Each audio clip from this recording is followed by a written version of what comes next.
কি হইছে? কথা আছে বসকে, জায়গা কথা আছে। তোরে কইছি না জায়গা, এই তোর কইছি না এখান থেকে যেতে। ভাই ভাই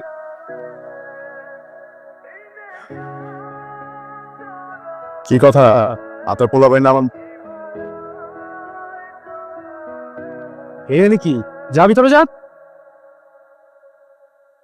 কি যেন কইতাছিলা? আমার সারা জীবনের কামাই কষ্টে জমানো 2 লাখ টাকা কিছু মালপাতি কিনছিলাম। মালগুলো আপনার পোলা ভাইনেরা সব আটকে রাখছে। ওইটা বড় কথা না। হ্যাঁ ভাই, কোনটা তো শুধু বাপের কসম, খুব খারাপ লাগছে ভাই। হ্যাঁ, এটা একদমই ঠিক না। আমি সরি। আসসালামু আলাইকুম। 2 লাখ টাকা আমার গেল। আমি সব কিছু শুনছো? না মামু কিছু হ্যাঁ? চলো। আরে মামু তুমি চলো না। ঝামেলা আছে একটা। দূর মা।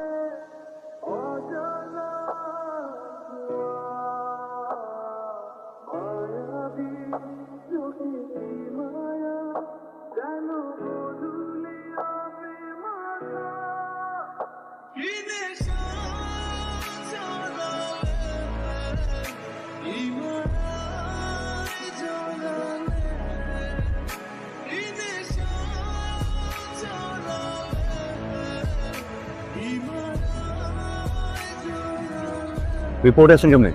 জানেন কিছু তো জানেন, এগনি আসছে। ক্লিনিকে গিয়েছিলাম ইঞ্জেকশন দেয়, আমার কিছু মনে নেই।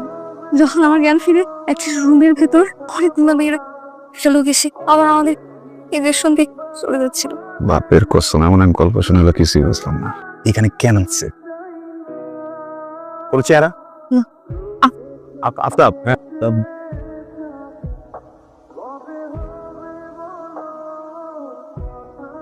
টেনশন গেছি না, আমার পরিচিত। আপনি চলেন আমার সাথে, আমি সবকিছু নিজে করে দিচ্ছি। আমি বললে আর ডিস্টার্ব করবো না, চলেন। আমি যাবো না। কিন্তু চাইতে হবে। গুলি করে দিব মানে, দেখছো না? তুলে নিয়ে যাবো, কিছু করার নাই। আমি বলতেছি না। এই ভাই আমার বাপের কসম, আমি ইচ্ছা করে করি নাই। আপনাদের জিনিস আপনাদের ফিরে দিতে আসছি।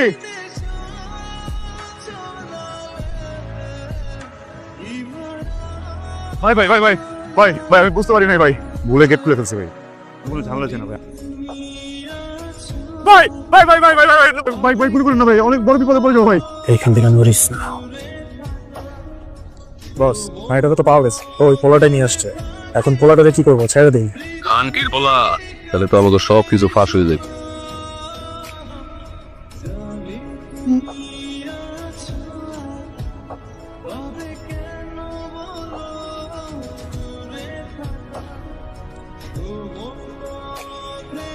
এতগুলো শয়তানের মাঝে একটা মেয়েকে রেখে চলে আসছেন, আর বাসা কি মা বোন নাই? আমি এই জায়গার স্থানীয় ছেলে, বুঝছেন? সেই জায়গায় বড়, সেই জায়গায় মরতে হবে। আমি তো লুকাতে পারবো না। করতে এটা করতে হবে, এই জন্য করছি। কথা দিলাম আর কোনোদিন ওদের কাছে আপনি নিবো না। জান, আপনাকে আমার চেনা হয়ে গেছে। আমি চাইলে কিন্তু ওই জায়গায় ফালাই দিয়ে আসতে পারতাম। রেখে আসতাম মানে? আপনার জন্য আমি বিপদে পড়ছি। আপনি চলেন আমার সাথে থানায়, মামলা করবো ওদের নামে। যাবো না। আপনি যাবেন, আপনার নামে মামলা করবো। এই এই পেশেন্টের রিলেটিভ কে আছে? কি হন আপনি? খুশি? আমি তো কিছুই না, ওই রাস্তার ভিতরে ঝামেলা পড়ছিল, ভাবলাম যে শান্তি করি। ব্যাপারটা তো আসলে সেন্সিটিভ। এই ক্লোরোফর্ম মাত্রা থেকে একটু ওভারডোজে দেওয়া হয়েছে।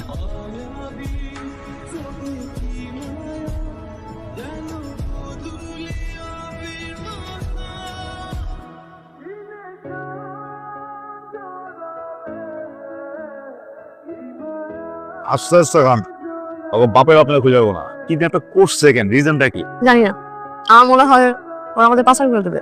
হাসপাতাল গেছেন কেন? আমার বয়ফ্রেন্ড ছিল, ওর সাথে ঝগড়া করে ক্লিনিকে যাই। অ্যানেস্থেশিয়ার পর আর আমার কিছু মনে নেই। ক্লিনিকে কেন গেলেন? বাপের কসম, কোনদিন গেলে হাসপাতাল যাইতে দেখি নাই। মানে আমি প্রেগন্যান্ট। অ্যাবসেন্ট করে দিয়ে গেছিল। এখন কি করবেন? এখানে কোনো ক্লিনিক পেলে অ্যাবসেন্ট করে ফেলবো। এদিকে আপনি অবশ্য করে পারবেন না, সবকিছু ওদের দখলে না। এই যে আপনার চা। তুমি কি করলে কা? কই? এই বেয়াদব, তুমি বারবার চোখ কেন মারতেছো? কোথায় আপনার চোখ টিপে মারছি? আবার হয়তো আপনার ওই যে বিষয়টা জানেন না, বুঝছেন না? যাই না? হ্যাঁ ভাই, আপনার পিচ্ছি মনে হয়? আপনার বয়সে একটা মেয়ে আছে ওনার। কিন্তু উনি যে চোখ মারতেছিল। আরে এটা তো বংশগত সমস্যা। আমার অনেক টায়ার্ড লাগতেছে, তো বালিশ ছিল ভালো। মানুষরে খাইতে দিলে শুইতে চায়। মাথা ব্যথা করতেছে আমার। সরি।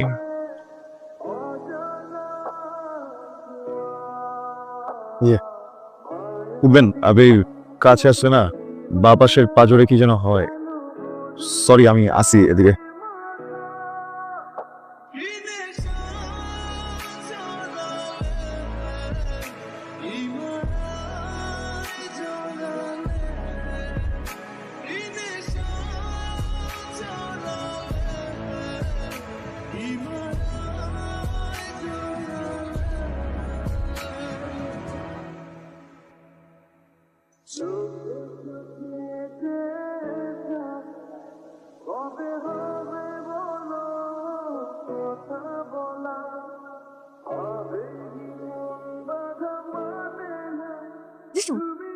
ওরেন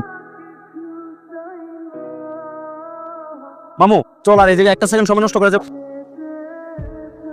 ঠিক আছে আমি সব ঠিক আছে আমি যাবো না, আপনার সাথে যাবো। মাথা মুখা ঠিক আছে আমার সাথে যাবে আপনার বাপের কসম। তোকে 50টা মাইয়া দেখে আসছে খবর উদ্ধার করতে অবশ্যই।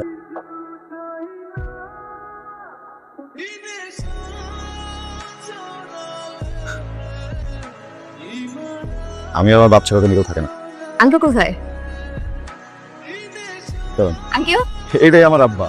তাহলে আপনি যাতে হাতে চেঞ্জ করে নেন, আমি একটু কাপড় পাল্টা নিই নাকি? এখানে থাকি, সুন্দর তুই সব। এখানে থাকলে হঠাৎ করে লোকজন চলে আসলে পালানোর কোনো জায়গা পাবো না। বসেন। বাপের কসম কেন যেন আমি জন্মানোর আগেই সবার গলার কাটা হয়ে গেল। সবাই গুলো এই বাচ্চা রাখা দেবে না, বাচ্চা ফালাই দাও। আমার আম্মা নাচুর বাদ্দা আমি মরে যাবো গাড়ি এই বাচ্চা ভালো কি যুদ্ধ করতেছে হবে।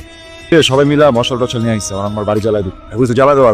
এমন সময় প্রত্যেকা যেন হিরোর মতো আমার বাবা এসে আমার আম্মার হাতটা ধরছে। যেই লোক কোনো কারণ ছাড়াই আমার আম্মার আর আমার জীবনটা বাঁচায় রাখুক, ওই লোকটাকে কেমনে এক্সপায়ার হইতে। আমি আপনার ব্যাপারটা বুঝি। দেখেন, মানুষ ভুল করতে পারে, কিছু কিছু মানুষের ভুল হইতে পারে। পেটের ভিতরে যে জীবন, এটা ভুল না, এটা সন্তান। ওইগুলো উপরে কিন্তু বৈষ্ণব না, সৃষ্টিকর্তা দেয় উপহার, মাইরেন না। আমি এই সন্তানের দায়িত্ব নিতে চাই, আপনার দায়িত্ব নিতে চাই, শক্ত করে আপনার হাত ধরতে চাই। জীবন চলে গেলেও কোনো দিন হাত ছাড়েন না।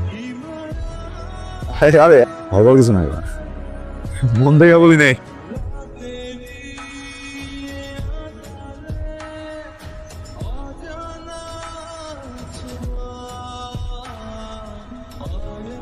মামু চলো এই জায়গায় একটা সেকেন্ড সময় নষ্ট করে লাভ নাই। চলো।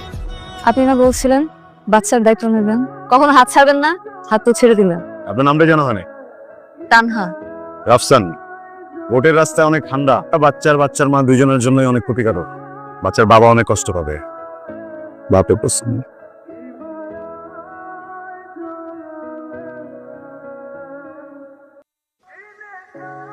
এই যে আসেন।